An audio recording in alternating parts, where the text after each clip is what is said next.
Before we start today, Gigi wanted to come out and say hi. A lot of people asking about her. She's doing great. And everything that is going on in the world, everything happening in this economy, it's so important to have a good circle of friends, to have pets. They're so important. They're family members. I can't stress enough the importance of just having pets, a dog, a cat, good people around you. It's a necessity now, and don't take it for granted, and make sure that you're putting food and preparations away for these little guys too. So I want to get right into it today. A lot to talk about. It is Wednesday, June 1st, 2022.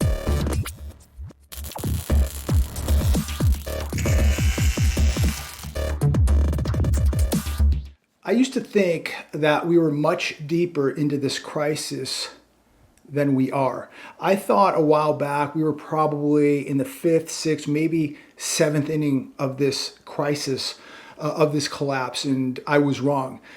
I think we're in the 2nd, maybe 3rd inning of this crisis right now. I, like many of you, just cannot believe what I'm witnessing, from the supply chain disruptions to all the boats sitting off the West Coast, to the bird flu situation where we've had to euthanize over 37 million chickens and turkeys, baby formula shortages, chip shortages, auto part shortages, truck part shortages, tractor part shortages. It's unbelievable what we're taking place, and I just didn't think that it could get this bad, and it continues to get much worse. And in sectors that we never thought this could happen to. Who thought we would see auto shortages, part shortages, tire shortages, baby formula shortages, empty shelves at the store? We got a long way to go. We have a long way to go, and imagine if we begin to see the power go out, EMP, a grid goes down in a major city. I mean, anything is possible right now. I really thought that we were much deeper into this than we are. This is only the 2nd or 3rd inning, in my opinion. Let's talk about markets today. Markets across the board down. Dow Jones was down about 176 points. So yesterday down, today down. This year, it's been just brutal. And people are now beginning to worry about their retirement and if they're even going to be able to retire. Their financial portfolios, their 401ks, they're getting destroyed. And the more destroyed they get, people are beginning to worry how much longer they're going to have to work. And of course, you're going to have to work because we got to pay for lifeguards out here making, $400,000 or $500,000. So you're going to have to, work a very, very long time to pay for these people on these pensions so that they can go out on their boats and RVs while you're working into your 80s. So it's really incredible. And people are really beginning to get very, very worried about their retirement and if they are going to be able to retire and how much longer now they're going to have to work to recoup the money they've lost in these markets. It's not over though. These markets are going to continue to be disrupted, more volatility coming, and I really believe that these markets are going to continue to go down. Now, that doesn't mean that tomorrow the markets can't come back or next week or that we're not going to see them bounce back at some point. Of course we are, but it seems like we're seeing lower highs and lower lows, and this is going to continue. Mortgage rates rose sharply this week. This is another red flag. Yesterday, a 30-year fixed was 5.36%. Today, that same 30-year fixed mortgage rate is sitting at 5.47. 10-year Treasury bond yield got up to about almost 2.95 today. I think it's sitting at about 2.91. Oil is going to continue to go up. These bond yields are going to continue to go up, and this spells more trouble. Today, the Fed began QT, quantitative tightening. We now have less cash to absorb more collateral in this economy and in these markets. This is going to be very interesting how they're going to shrink the balance sheet. Can they even shrink the balance sheet? It's going to be interesting to see how this plays out and what kind of repercussions, ramifications this is going to have on these markets. GameStop, just a couple hours ago, came out, reported $158 million loss and decline in hardware sales. This was after the closing bell. Will this have an effect on markets tomorrow? There was nothing but bad news today.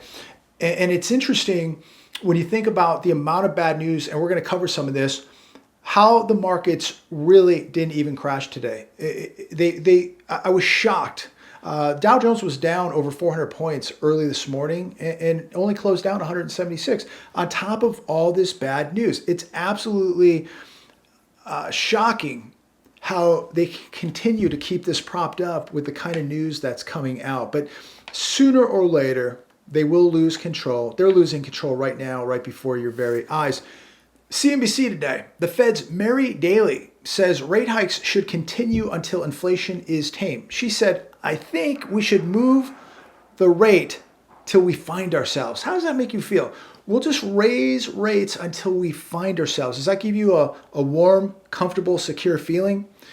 This is the San Francisco Fed president, ladies and gentlemen, telling you we're going to move rates, or we should move rates until we find ourselves. Well, where's that going to be? What's the number that we find ourselves?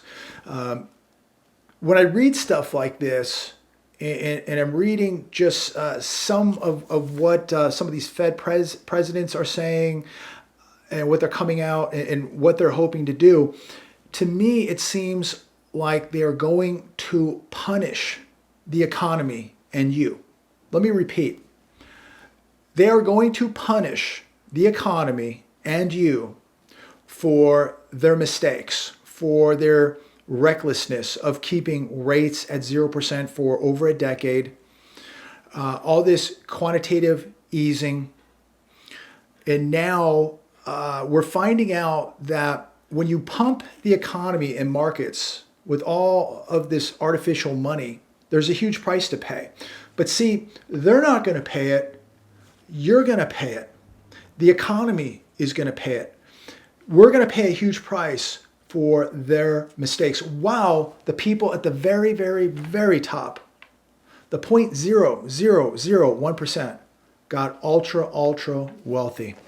Job openings show sharp decline, but still vastly outnumber available workers.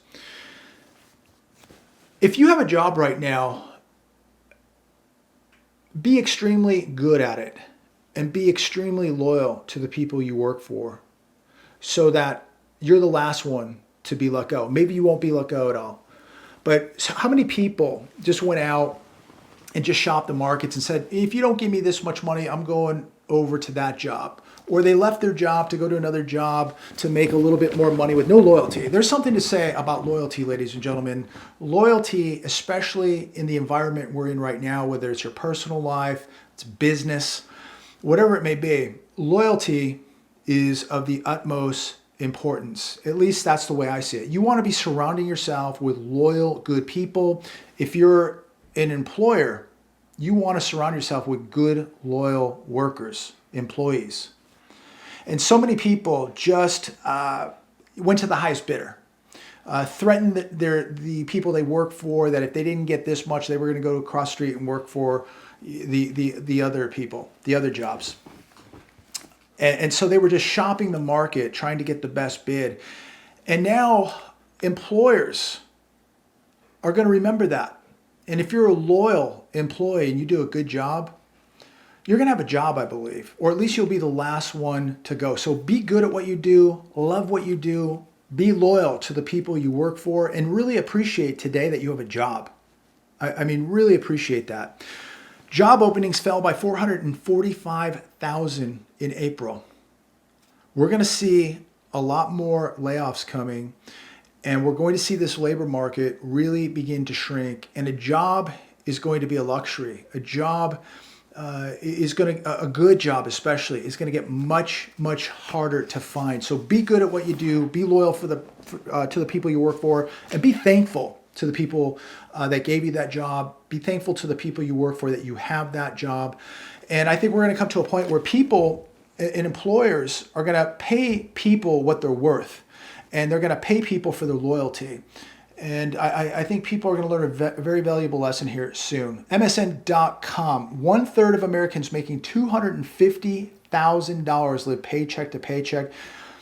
Another example of how so many people are living beyond their means, living way over their heads. No excuse for this.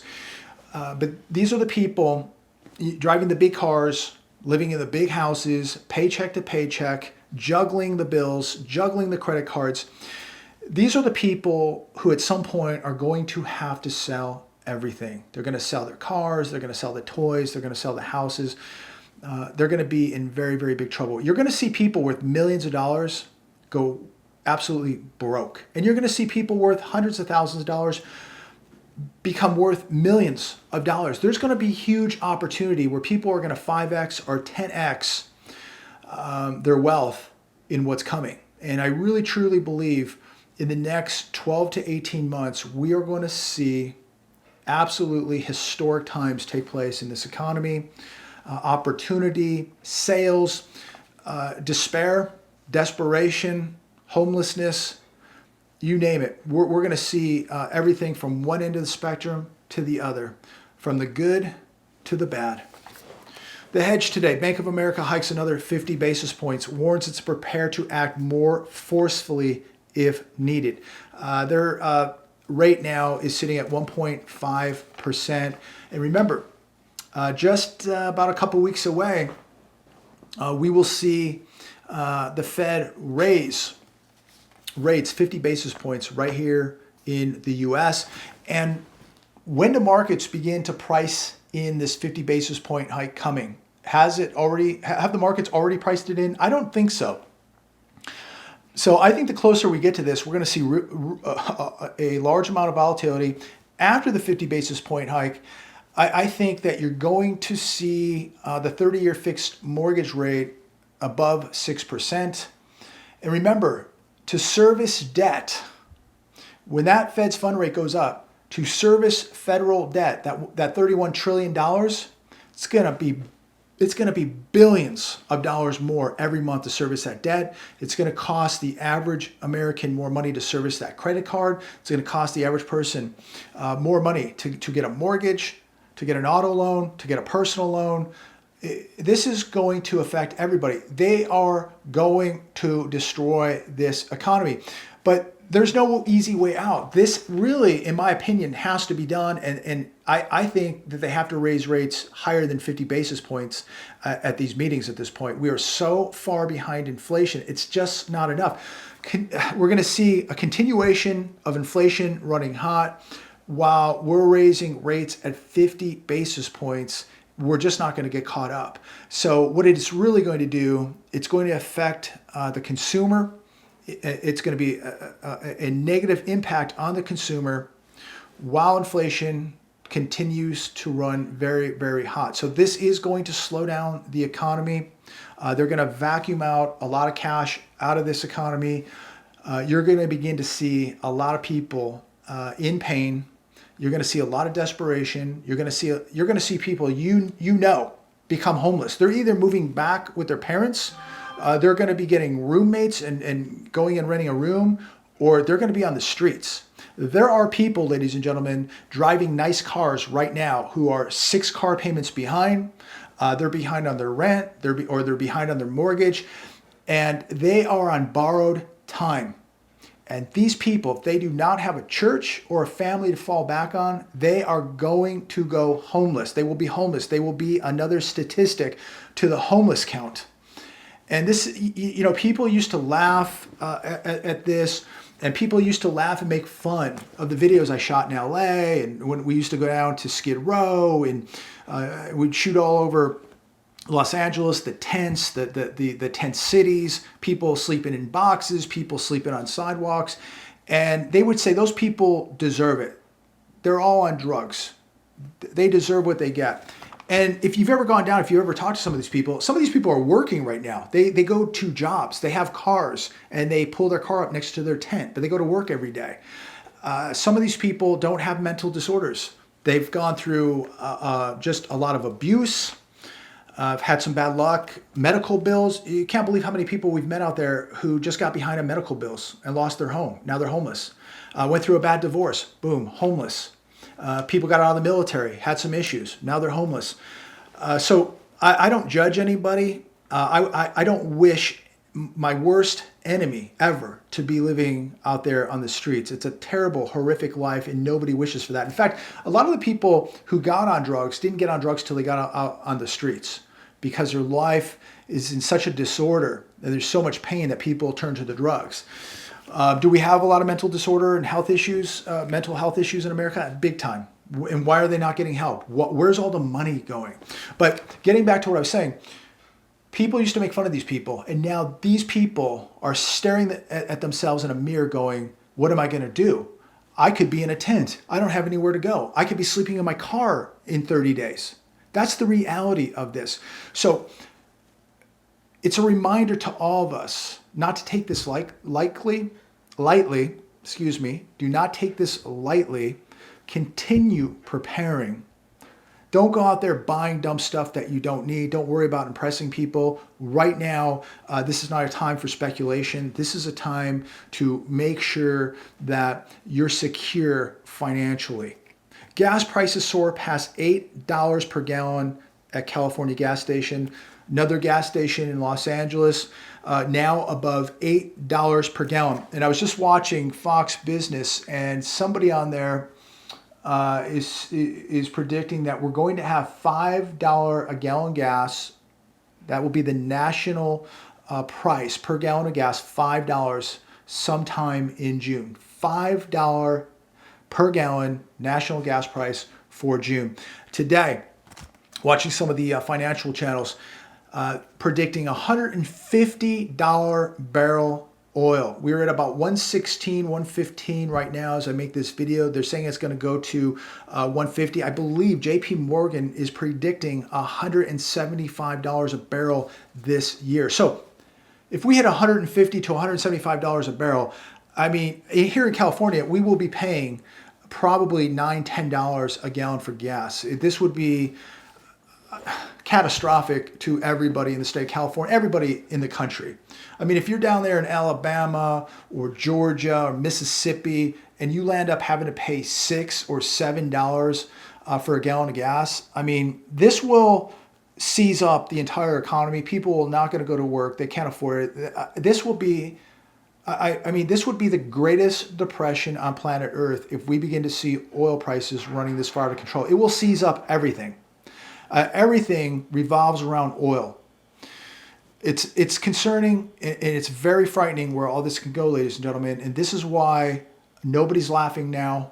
This is why you're stocking up on food. This is why you're getting your house in order with security, food, water, all the essentials, making sure you have some gold, some silver, and some cash put away, and everything across the board. This now, I can't tell you what to get, how to prepare.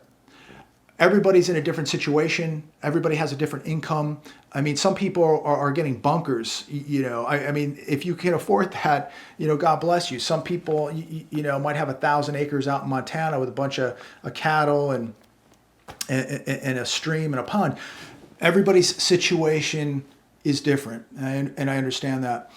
But the common denominator here is everybody needs food. Food. So if you can't grow it somewhere, you need to buy some emergency food. You need to get the canned food. You need to know how to preserve food, so you can go buy a bunch of beans, a bunch of rice, and vacuum seal that and put it in a bucket and put it away. And you also need ways to heat your food up. You have to have ways to cook it, right? So you know, these are things that everybody should be researching right now. The channels out there that we've discussed that you can watch on how to preserve food and cook foods and the different types of food and the amounts of proteins and calories and things of that nature that you will need. So everybody has to really be doing their own homework, critically thinking outside of the box now, and be aware that anything can happen. The lights could go out tomorrow. Your grid could go down for a week, could go down for 30 days. What would you do? And nobody now can say that can't happen, because if an entire global economy can shut down for a year, anything can happen, anything is possible. CNBC, Janet Yellen, Treasury Secretary, says the administration is fighting inflation, admits she was wrong that it was transitory. It was about 2 years ago, I believe, where she said that we would never, ever see another financial crisis here in America. And she was wrong about that. They don't even bring that up. That was about 2-3 years ago, at least, that we would never see another financial crisis in America. So she said that, and she said that inflation was transitory, and she was wrong about that. Most of you watching this video today knew that inflation wasn't transitory. It wasn't temporary. You knew it was going to get worse. These people are always wrong. And these are the people that millions are depending on to fix the problem. They didn't even see the problem. And now they have to admit that there's a problem. And how late, how long did it take for them to figure this out? We're already in a depression. And they're telling you that, oh, maybe we can avoid a recession. They don't even know, or at least they're not being honest with the American people of where we're at right now. I truly believe we're in a recession without a doubt, but I believe that we are now in the early stages of a very serious Great Depression, maybe the greatest depression we have ever seen. And this is the beginning of it. They cannot even admit at this point that we're going to have a recession or that we're in a recession. And we continue to trust these people that they're smarter than us, that they know more than us. They're wrong. They're always wrong. You guys, you ladies and gentlemen, were right. So don't second guess yourselves. Don't doubt yourselves, because you have 2 eyes, you have 2 ears. You pull out the checkbook, you pull out the wallet, you're spending money, and you see, and you knew exactly what was going on. You saw the prices at the grocery store. Does Miss Yellen go to the grocery store and shop? Does she go to the gas station, put gas in her car? I highly doubt it. These people living in these ivory towers don't live in the real world. They have no idea what's going on. You do. You live in the real world. You knew that inflation was here. You knew that inflation was going to get much worse. And 98% of you watching this video today were preparing for this years ago. Another one on CNBC, Jamie Dimon says, brace yourself for an economic hurricane caused by the Fed and war.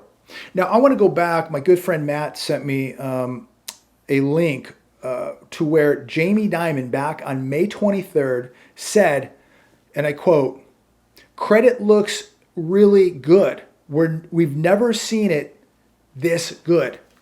And here we are a week later, Jamie Dimon, now the head of JP Morgan Chase, a week later, after he said everything looks really good, is now saying, brace yourself for an economic hurricane.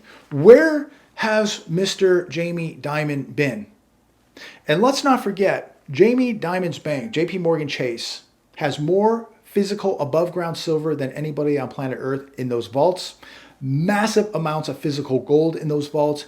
And Jamie Dimon is not selling 1 ounce of physical gold or silver. In fact, they are backing up the truck and buying massive amounts of physical gold and physical silver. I wonder why. You know why? Because there is an economic hurricane coming, and Jamie Dimon knows it. He just didn't want to tell you while he was shorting the gold and silver market, backing up the trucks.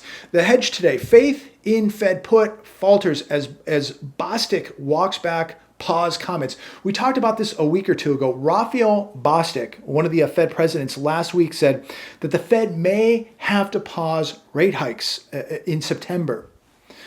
He was messaged to retract that statement. Interesting, isn't it? Is the Fed going to keep the foot on the accelerator? I have a sneaky suspicion that they are. And I know there's a lot of people out there that believe the Fed is only going to let this go so far, that the Fed is going to save the markets, going to come in and save all the investors. Don't bet on it. Do not bet on it. Don't count on the Fed to save these markets, ladies and gentlemen. The Fed is effed right now. Let me repeat that. The Fed is effed. I know it's a family show, so I'm going to watch my language here. They're effed. And so are millions of people because of the carelessness and recklessness of this party that the Fed allowed to go on for over a decade, allowing the top 0.0001% to get ultra wealthy, while the 99% down here on planet Earth, the bottom of the pyramid, are going to pay for this party. Looming price hikes on food set to hit Americans even harder this fall. I'm going to close with this article on the Hedge. I cannot stress, I don't give financial advice, but I'm going to give you some life advice right now. I cannot stress this enough. Get yourself a bunch of food. Stockpile food right now. Buy food like it's not going to be available next week. According to this article, Texas farmer Lynn Bugsy Ellen said this: people don't realize what's fixing to hit them. They think it's tough now. You give it until October, food prices are going to double, Mr. Lynn Bugsy Ellen says.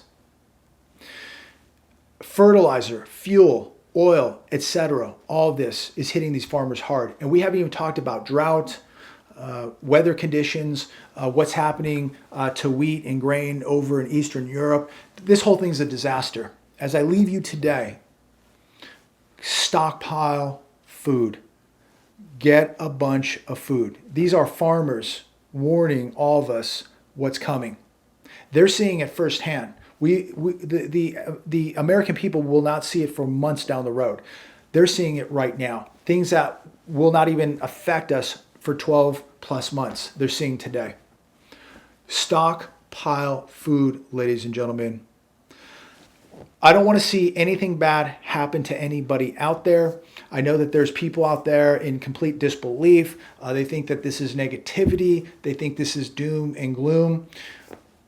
God gave all of us free will. You can do as you please. Me personally, it's cash, it's gold, it's silver, it's food, it's security, and it's walking close to God. I'm not perfect. I'm not an angel, but I'm doing the best I can.